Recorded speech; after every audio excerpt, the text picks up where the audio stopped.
All right, folks, today I got another 5 questions from you. I got a little behind on vacation, so this is going to be 2 videos back to back with 5 different questions in each video, total of 10. Let's jump right into it. It is hard, Joe, to write a check to the government for the taxes on Roth conversions. How do you do it? I wish I said this was easy. For me, doing the analysis makes a huge difference. I use the Boldin comprehensive software package. I put in all my income, I put in all my expenses, timing of Social Security, rates of return, inflation, all that. You go to the Roth optimizer, and it tells you what Roth conversions to do and the taxes that are going to be owed. Now, I can see when 61, 62, 71, 72, RMD time at 75, 80, and 90. I can see the tax bracket I'm in. I can see how much I'm paying in taxes on a graph. That's very impactful to me, okay? I'm an engineer. I like charts and graphs, okay?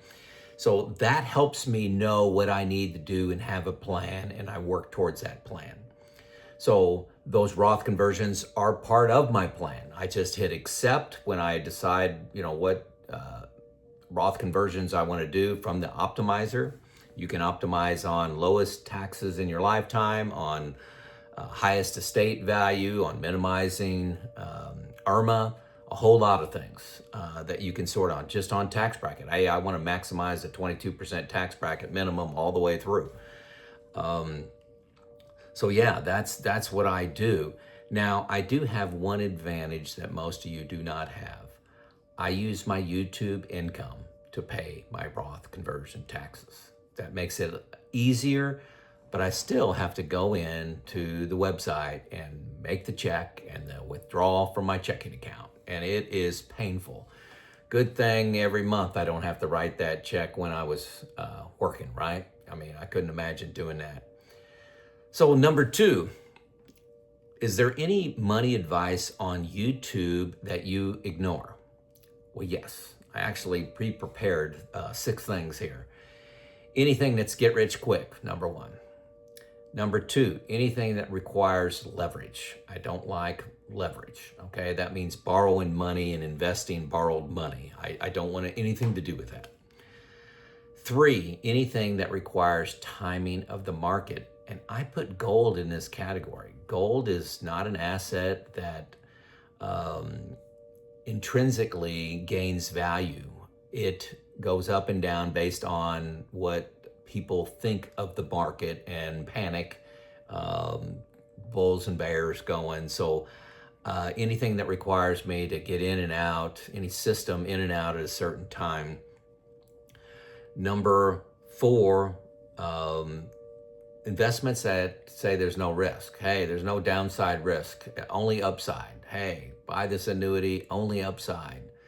Well, what is this? What's going on? One of the things my dad used to tell me, in every transaction, there's another party involved. You may be buying, but somebody else is selling. And the person selling thinks they're getting a good deal, and the person buying thinks they're getting a good deal. And rarely is that equal. So that's got me, being a little bit paranoid when somebody's selling me something, especially if it's without risk. Why isn't everybody doing that? Number 5, anything that's complex. Anybody that's doing all kinds of complex buying and selling of stocks based on some formula they've got. I'm boring. I'm a sloth investor that does almost no moves. So I don't do anything complex. And the 6th one, little controversial here for some folks, but I don't exclusively do dividend investing. I understand what people are trying to do, but I lean a little bit more towards growth. I like the returns of growth. I don't need my bucket 2 money for 10 years, perhaps, based on my bucket 1 and bucket 2. So I can be in this for the long haul. And I understand the comfort some people get from dividends, but I like companies that are well-run companies that take their returns, their profits, and reinvest them to make more money. And that's just what I do. That's not necessarily right. Um, yeah, uh, I'm staying safe talking about dividends because I don't believe the premise that most people of why they use dividend investing. I don't think it makes a lot of sense. I'll say that. Um, that's an overstatement.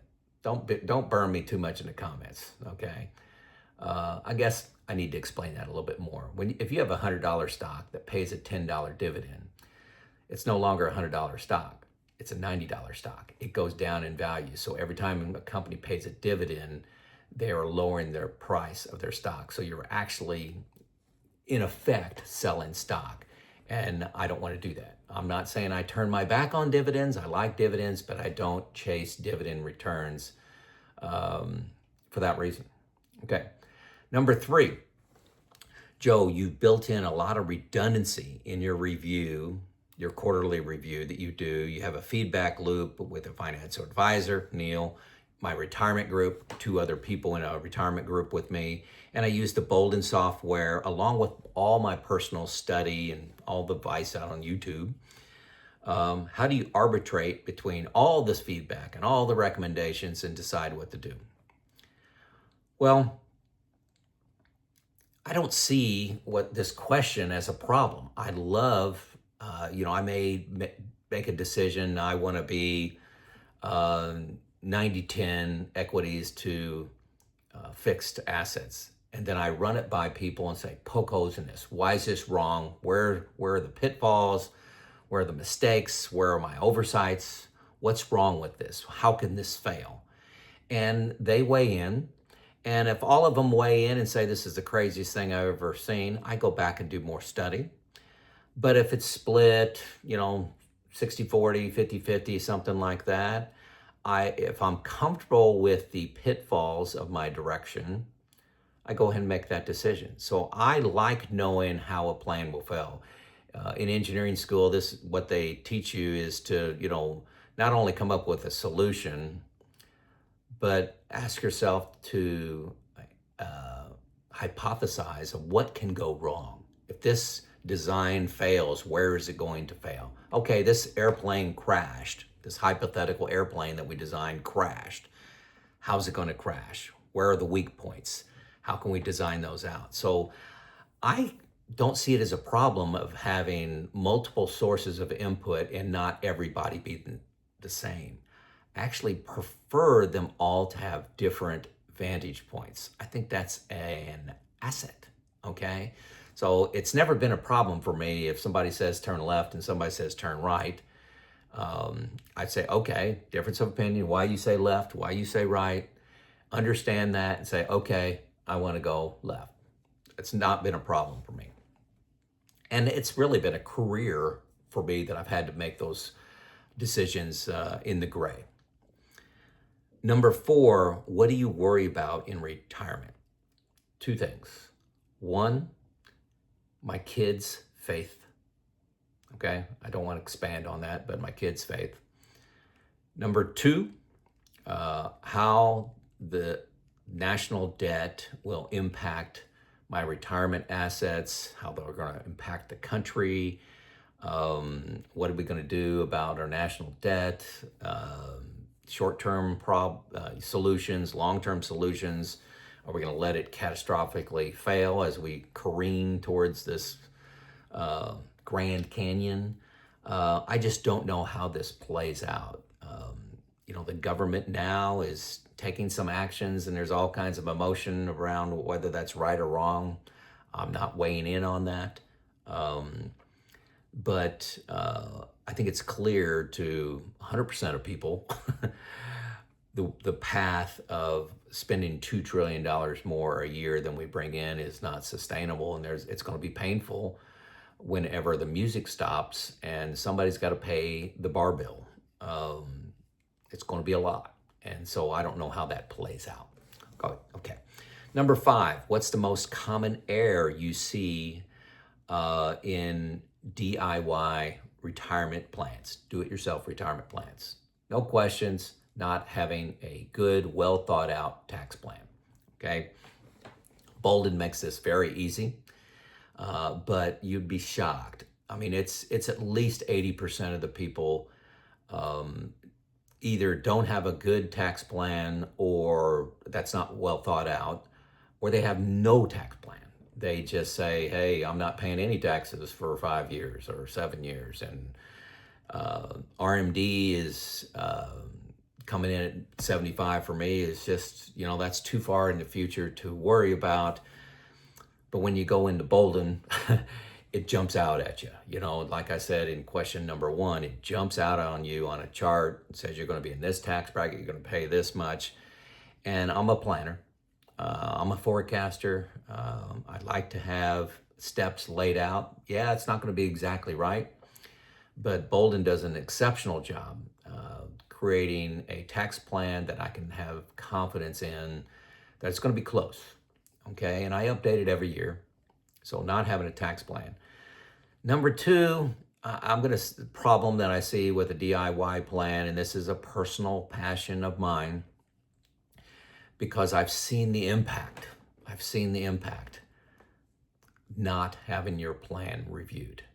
I'm telling you, the people that are going to Defining Wealth or Donaldson Capital Management to have a $300 plan review at a great price and a great review, you'll input your information, they'll study it for 30, 40 minutes, then you'll have your call sometime later, and they are laying out gold for you. I get 20 comments a day on the feedback from these 2 groups and the plans and insights that they have modified inside of their plans. It's dramatic.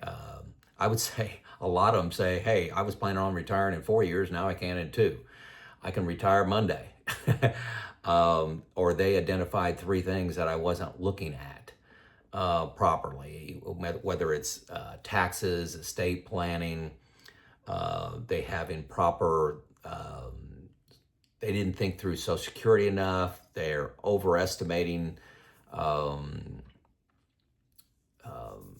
inflation, underestimating returns, a lot of things that a second set of eyes from a professional can pick out very quickly. That's a problem. It's a problem, and I see at least 20 comments a day. So 20 people are leaving comments. I'm telling you, there are hundreds of people that could benefit from this. And if you think you got a good retirement plan, somebody else needs to look at it besides you, okay? Because I promise you, based on all the feedback that I've gotten from these groups, plus you add 300 clients that I had doing retirement coaching, there are errors in your plan, and it's best to find them ahead of time. A lot of these errors are on the positive side, where you're in a better situation. You can spend more money than you thought. You can retire earlier than you thought. So there you go. There's my 5 questions for Saturday here. This is when the video is being released. If you like this content, give me a like, share it with a friend of yours, and leave a comment. If you think I'm totally crazy, just say so in the comments. All right? It's Joe out.